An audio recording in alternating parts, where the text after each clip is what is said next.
putos o bugas.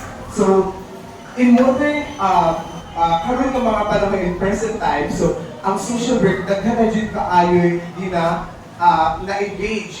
So, in terms of mental health, so advocacy, and also gi-highlight nila ang challenges nga permanently dyan dato nga anang very applicable dyan diriya sa ato sa Pilipinas, which is prone ta og typhoon or prone ta ng mga disasters, no? So, Sa isang press conference, ibinahagi ni Jesmar E. Lumayno, RSW, na ang City Social Welfare and Development Office ay labis na nagbibigay ng tulong sa mga nangangailangan.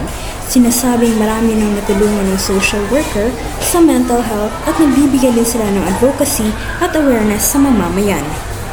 appeal ang mga social workers nga ng mga individual nga mag-assist kung magtabang in terms mahitabo na ang mga ang sinitawag na ba na ibalik mag-ilimit ang typhoon or mga disaster is yes, calamities nga permanente na dyan wala dyan nga dili tama pag-handle, right?